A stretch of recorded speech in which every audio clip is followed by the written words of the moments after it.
안녕하십니까, 문틀란TV입니다. 취미의 죄짓건 심재철이 징계 심의에서 물러나는 순간까지 꼼수를 부린 것이 드러났습니다.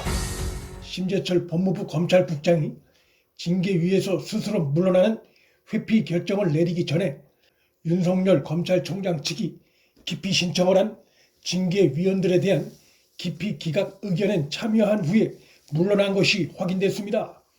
의결 정족수가 무너질까봐 이런 행태를 보인 것으로, 이와 관련해 윤 총장 측은 심 국장이 기피 기각 의결 정족수를 채우기 위해 꼼수를 쓴 것이라며 절차적 공정성을 또 한 번 침해했다고 비판했습니다.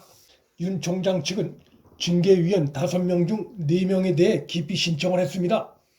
신성식 대검 반부패 강력부장을 제외한 전원이 사실상 윤 총장 중징계 예단을 가질 수 있어 징계위원으로 부적절하다는 취지였는데, 징계위원회는 윤 총장 측이 기피권을 남용했다고 판단하고 이를 기각했습니다. 그런데 기피권 남용이라고 하면서 그것이 왜 기피권 남용인지 관련한 논의조차 없이 윤 총장 측의 기피 신청을 기각한 것으로 전해졌습니다. 이것은 기피 대상 위원들이 자신들의 기피 여부를 셀프로 판단해 합리화한 코미디 같은 상황인 것입니다. 또한 이 과정에서 심재철이 회피 신청을 하고 스스로 징계위원회에서 빠지기 전에 다른 위원들에게 면죄부를 주는 표결을 한 것이 드러난 것입니다. 기피 신청에 대한 결정을 하기 위한 최소 정족수가 4명인데 심 국장이 처음부터 회피했다면 이를 채울 수가 없습니다. 징계위원 5명 중 기피 대상자와 심 국장을 빼면 3명이기 때문입니다. 결국 심재철이 정족수를 채워 기피 신청을 기각하는 역할을 한 후에 회피한 것입니다. 스스로 회피했다면 기피 사유를 인정했다는 의미인데, 타인의 기피 신청 기각에 모두 관여해 기각시켜놓고 마지막에 회피하는 심재철의 이런 행위는 절차를 농단한 행위입니다.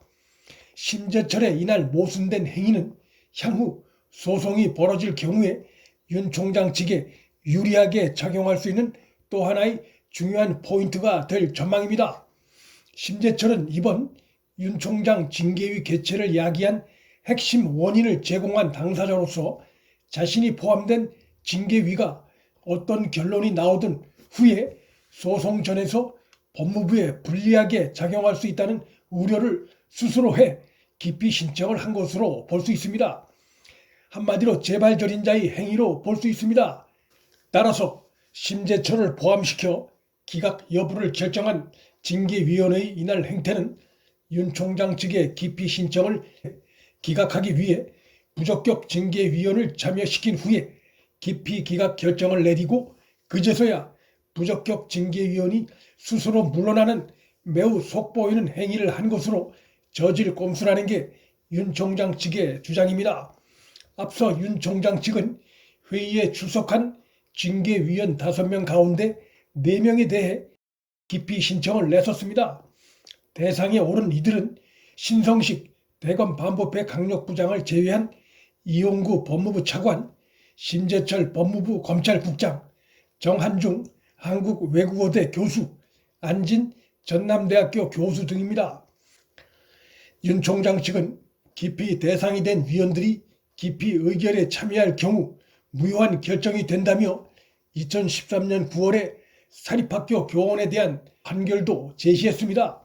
서울중앙지법이 한 학교 법인을 피고로 하는 징계 무효 소송에서 동일한 이유로 기피 신청을 받은 의원들이 서로의 기피 의결에 참여한 점을 근거로 의결된 파면 처분은 무효라는 판결을 낸 사례입니다. 윤 총장 징계심의위원들의 경우도 똑같은 경우에 해당합니다. 윤 총장 측으로부터 기피 신청을 받은 위원들 모두가 친정권 성향 인물들이고 평소 윤 총장에 대해 각종 매체를 통해 비판적인 성향이 드러난 인물들입니다. 그런데 이날 징계심의위원들은 윤 총장 측으로부터 동일한 사유의 기피 신청을 받았음에도 서로 다른 위원들 기피 신청 의결에 참여해 신청을 기각시키는 절차 농단에 가까운 행위를 보인 것으로 판례가 보여주듯이 향후 법정에서 무효가 날 가능성이 큽니다.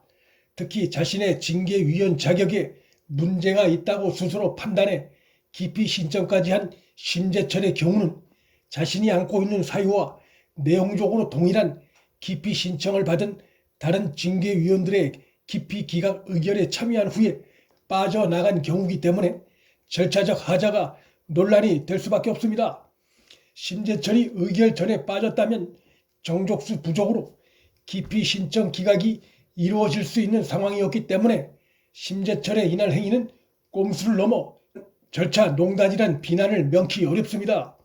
이번 법무부 징계위는 열려야 할 절차도 사유도 위법 부당한 상태에서 열리고 있다는 점, 징계위원들이 현 정권의 지역 기반인 호남 출신들로 채워져 있다는 점, 징계위원장 자격이 없는 취미에 의해 징계의 날짜가 정해지고 연기되고 또 윤 총장 측의 모든 자료 요청이 기각되는 불법이 저질러졌다는 점, 징계 대상자가 징계위 하루 전까지도 감찰 기록과 징계위원 명단을 통보받지 못해 징계심의에 본격 대비하기에 불리한 상황이었다는 점, 또한 막상 징계위가 열린 뒤엔 반 윤 총장 성향이 뚜렷하게 드러난 심의위원들에 대한 기피 신청이 모두 다 기각됐으며 그 과정에 꼼수와 절차 농단이 벌어졌다는 점, 그런 많은 문제점을 안고 강행된 회의여서 문제점이 곳곳에 널려 있습니다. 한마디로 윤 총장 쫓아내기에 혈안인 현 정권 측에 의해 징계위에서 벌어지고 있는 문제점들, 산으로 가고 있는 과정과 행태 하나하나가 다 향후 재판에서 현 여권 법무부에 불리한 요소로 작용할 것이 전망됩니다. 문틀란TV 여기서 마칩니다. 구독과 좋아요, 방송 공유는 방송 제작에 큰 힘이 됩니다. 시청해 주셔서 감사합니다.